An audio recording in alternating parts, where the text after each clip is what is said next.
이게 겉으로 보기에는 그냥 한 케이팝 그룹을 둘러싼 뭐랄까 좀 진흙탕 싸움 같잖아요. 네네, 그렇죠. 근데 파고들수록 이게 업계의 판도를 완전히 바꾸는 그런 거대한 사건이더라고요. 바로 그 피프티 사태 말입니다. 맞습니다. 최근에 이 사건이랑 관련해서 아주 중요한 법원 판결이 하나 나왔는데 이걸 가지고 하이브랑 미니진 대표의 분쟁이 어떻게 될 거다 이런 분석까지 막 쏟아지고 있더라고요. 네, 아주 중요한 지점이죠. 그래서 오늘은 이 판결 하나가 어떻게 케이팝 산업의 그 보이지 않던 규칙을 바꾸고 있는지 그 핵심을 한번 제대로 파헤쳐 보겠습니다. 네, 좋습니다.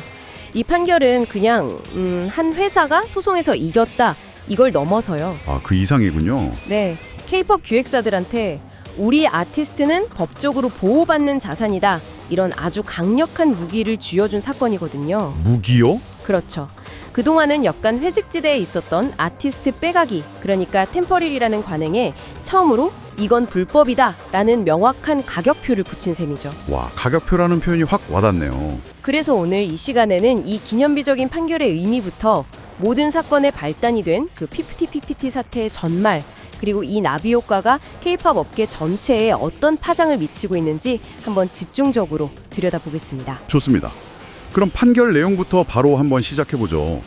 피프티 소속사 어트랙트가 프로듀서였던 더기버스의 안성일 대표를 상대로 이겼다는 건데 구체적으로 어떤 내용인가요? 네, 사실 제가 자료를 보면서 조금 의아했던 게 어트랙트가 21억 원을 배상하라고 소송을 걸었는데 법원은 약 5억 원만 지급하라고 판결했더라고요. 맞습니다. 액수만 보면 이게 뭐 완승이라고 하기엔 좀 애매하지 않나 이런 생각이 드는데 왜 다들 이걸 역사적인 판결이라고 부르는 거죠? 바로 그 지점에 이 사건의 핵심입니다. 말씀하신 대로 서울중앙지방법원이 더기버스와 안성일 대표가 공동으로 한 4억 9,950만 원, 네, 5억이 조금 안 되는 돈. 그리고 이제 백진실 이사가 이중 일부에 대해서 공동 책임을 져라 이렇게 판결을 했어요. 청구액의 한 4분의 1 정도만 인정된 셈이죠. 그렇죠. 하지만 업계가 진짜 주목하는 건 그 금액 자체가 아니고요. 아, 금액이 아니군요. 네, 법원이 그 손해배상액을 계산하면서 안성일 대표 측이 그러니까 어트랙트 소속 아티스트인 피프티 멤버들을 빼내려고 했다. 네. 바로 그 행위 자체를 인정한 첫 번째 판결이라는 점, 이게 가장 중요한 겁니다. 아, 그러니까 액수보다 템퍼링이라는 그 행위 자체에 법적 책임을 물었다는 사실. 그게 전례 없는 일이라는 거군요. 맞습니다.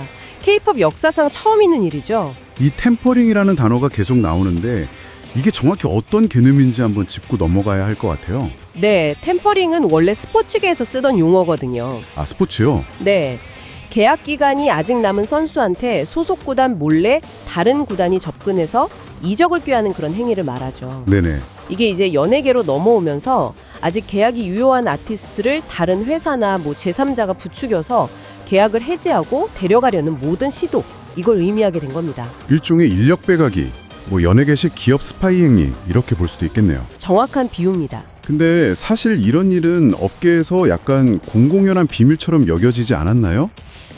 쉬쉬하는 분위기가 있었죠. 근데 왜 유독 이번 사건이 법적 판결까지 간 첫 사례가 된 걸까요? 어트랙트가 유난히 끈질겼던 건지 아니면 안성을 대표 측의 증거가 너무 명백했던 건지. 둘 다라고 봐야 합니다. 그동안은 의혹만 무성했지 뭐 물증을 잡기가 어려웠고요. 또 소송까지 가더라도 이건 아티스트의 자유로운 선택이다 이런 주장에 막혀서 기획사가 이기기 정말 힘들었어요. 그렇죠. 하지만 이번에는 어트랙트 측이 모두가 깜짝 놀랄 만한 스모킹 건을 가지고 있었고 또 끝까지 물고 늘어진 거죠. 스모킹 건요? 네, 바로 그 점 때문에 K-팝 역사에 남을 첫 판례가 탄생한 겁니다. 그렇군요.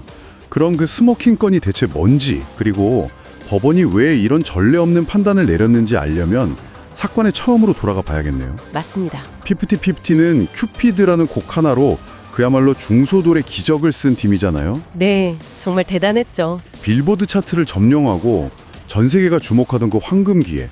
도대체 무슨 일이 있었던 겁니까? 정말 한편의 드라마 같아요. 큐피드가 빌보드 핫백 차트에 25주 연속으로 머무는 대기록을 세우던 바로 그 순간에요. 물밑에서는 그룹을 통째로 빼돌리려는 계획이 진행되고 있었습니다. 와. 어트랙트 측의 주장은 아주 명확합니다. 외주 프로듀서였던 안성일 대표가 배후에서 멤버들을 조종해서 소속사의 등을 돌리게 한 뒤에 외부 자본에 그룹을 팔아넘기려 했다는 거죠. 외부 자본이라면 자료에 나오는 그 워너뮤직 코리아를 말하는 거군요. 맞습니다.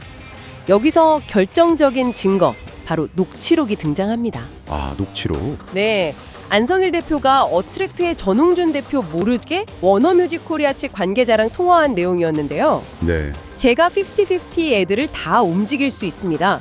워너에서 200억 원을 바이아웃, 그러니까 인수하면 됩니다. 이런 취지의 발언이 담겨 있었던 거죠. 아니, 잠깐만요. 그 녹취록을 보면 심지어 멤버 부모님들까지 그 회의에 참석했다고요? 네, 맞습니다. 와, 이건 그냥 프로듀서랑 멤버들 사이의 문제가 아니었네요, 그러면.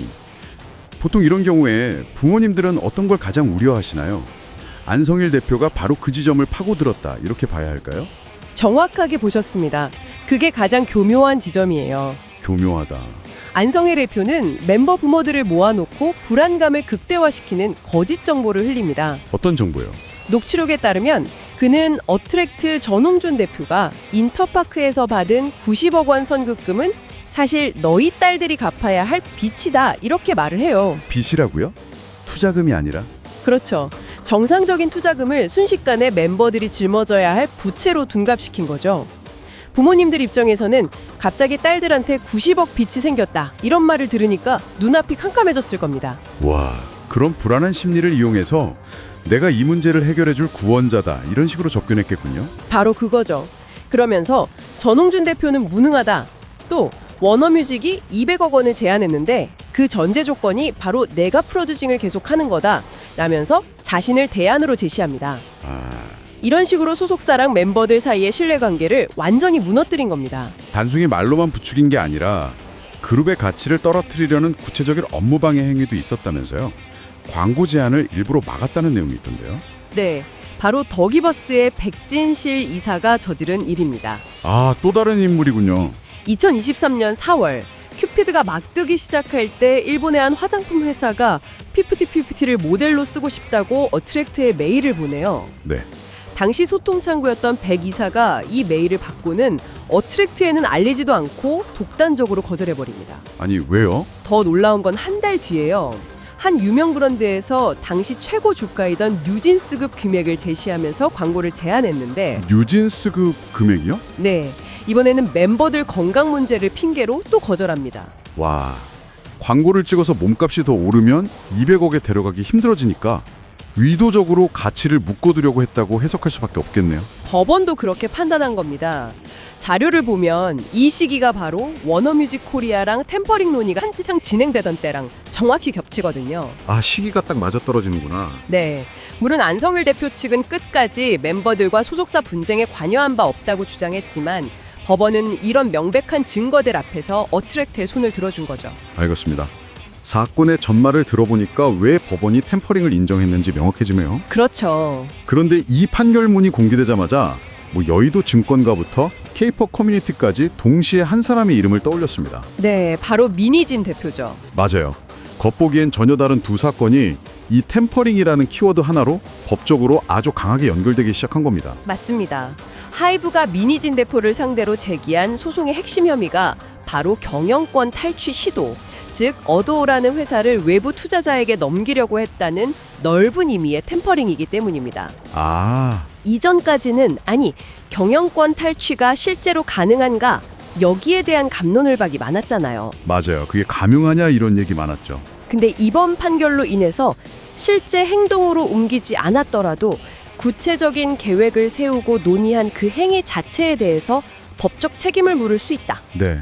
이런 아주 강력한 판례가 생긴 겁니다. 그러니까 민희진 대표 측이 투자자를 만나거나 계약을 하는 그런 실제 행동에 나서지 않았더라도 내부적으로 나눈 대화나 문건만으로도 충분히 불법 행위로 인정될 수 있는 길이 열렸다 이 말이군요. 바로 그겁니다. 그래서 보내주신 자료에서 한 법조인이 하이브가 민희진 대표와의 소송에서 사실상 90% 이상 승소한 것과 같다고까지 강하게 예측하는 거예요. 90%요? 네. 물론 최종 판단은 재판부가 하겠지만 하이브 입장에서는 아주 강력한 무기를 얻은 셈이죠. 하지만 민희진 대표 측의 반론도 만만치 않잖아요. 수년에 걸친 사적인 카카오톡 대화를 악의적으로 짜깁기 한 것일 뿐이다. 이렇게 주장하고 있죠. 네, 민희진 대표 측 주장도 균형 있게 봐야 합니다. 마지막 변론에서 어도어 지분 구조상 경영권 탈취는 불가능하고 실제로 매수할 투자자를 만난 사실도 없다고 전면 부인했습니다. 네. 오히려 하이브가 뉴진스의 성공을 카피하려 했고 여기에 대한 문제 제기를 묵살하기 위해 자신을 몰아내려 한다는 프레임을 걸고 있죠. 재판부에 사적인 대화로 사람을 매도하는 스토리텔링에 현혹되지 말아달라고 호소하기도 했습니다. 이 소송의 선고가 오는 2월 12일로 예정되어 있는데 이번 피프티 판결이 어떤 영향을 미칠지 모두가 숨죽여 지켜보고 있습니다. 정말 거대한 소송이네요. 그런데 이 피프티 사태에서 파생된 법적 다툼이 이게 끝이 아니죠? 아닙니다. 어트랙트가 그야말로 소송전을 벌이고 있더라고요. 네, 여러 갈래로 진행 중입니다. 우선 가장 주목받는 건 어트랙트를 이탈했던 전 멤버 3명, 네. 세나, 아란, 시오. 이 멤버들과 그 부모들을 상대로 제기한 130억 원 규모의 손해배상 소송입니다. 130억 원이요? 액수가 엄청난데 그 금액은 어떻게 산정된 건가요? 자료에 나온 계산 방식을 보면 꽤 구체적이거든요. 네. 멤버들의 계약 종료까지 남은 기간이 약 77개월이었는데 이걸 기준으로 삼았어요. 77개월? 네, 피프티가 데뷔 후에 벌어들인 월 평균 매출을 추산한 뒤에 남은 계약 기간 77개월을 곱해서 미래에 벌 수 있었던 기대 수익, 기대 수익. 네, 즉 위약벌 규모를 산정한 겁니다. 어트랙트 측은 실제 손해액은 수백억 원에 달하지만 우선 130억 원부터 청구했다고 밝혔습니다. 템퍼링의 또 다른 당사자로 지목됐던 워너뮤직 코리아도 소송 대상이죠. 맞습니다. 어트랙트는 워너뮤직 코리아의 진승영 전 대표 등을 상대로도 200억 원대 손해배상 소송을 제기했습니다. 200억이요? 네, 템퍼링 논의 과정에서 핵심적인 역할을 했다는 혐의죠. 어트랙트는 당시 회의 녹취록 같은 핵심 증거를 모두 확보했다고 자신하고 있습니다. 듣기만 해도 복잡하네요. 그럼 어트랙트가 지금 모든 소송에서 다 이기고 있는 건가요? 그건 아닙니다. 이 점도 짚고 넘어가야 하는데요. 네. 큐피드 음원의 저작권을 두고 더기버스와 벌인 소송에서는 1심에서 패소했습니다. 패소한 것도 있군요. 네, 현재 항소심이 진행 중이고 3월 5일에 선고가 예정되어 있습니다. 즉, 템퍼링이라는 큰 싸움에서는 이겼지만 모든 전선에서 승리한 것은 아닌 상황입니다. 알겠습니다. 잠시 이 법정 다툼에서 벗어나서 이 모든 일의 중심에 있었던 아티스트 이야기로 넘어가 보죠. 네네. 결국 한 그룹이 두 개로 쪼개진 셈인데 두 그룹의 현재 상황이 그야말로 하늘과 땅 차이라고요. 네, 극과 극이라는 표현이 정확합니다. 먼저 어트랙트에 복귀한 기존 멤버 키나를 중심으로 4명의 새 멤버를 영입해서 5인조로 재편된 새로운 피프티가 있습니다. 새롭게 시작하는군요. 그렇죠. 이들은 작년부터 연세대, 고려대를 비롯한 주요 대학 축제 무대에 오르면서 라이브 실력이 탄탄한 걸그룹으로 완전히 이미지를 바꿨어요. 대학 축제면 정말 대중 반응을 바로 할 수 있는 곳인데 맞아요. 대중의 호감도를 가장 직접적으로 확인할 수 있는 척도인데 여기서 아주 좋은 반응을 얻고 있는 거죠. 활동도 굉장히 활발하다군요. OST 참여 소식도 들리고요. 네, 맞습니다. 웹툰이나 영화 OST에 참여하면서 활동 영역을 넓혔고 최근에는 대만에서 첫 팬미팅도 성공적으로 마쳤습니다.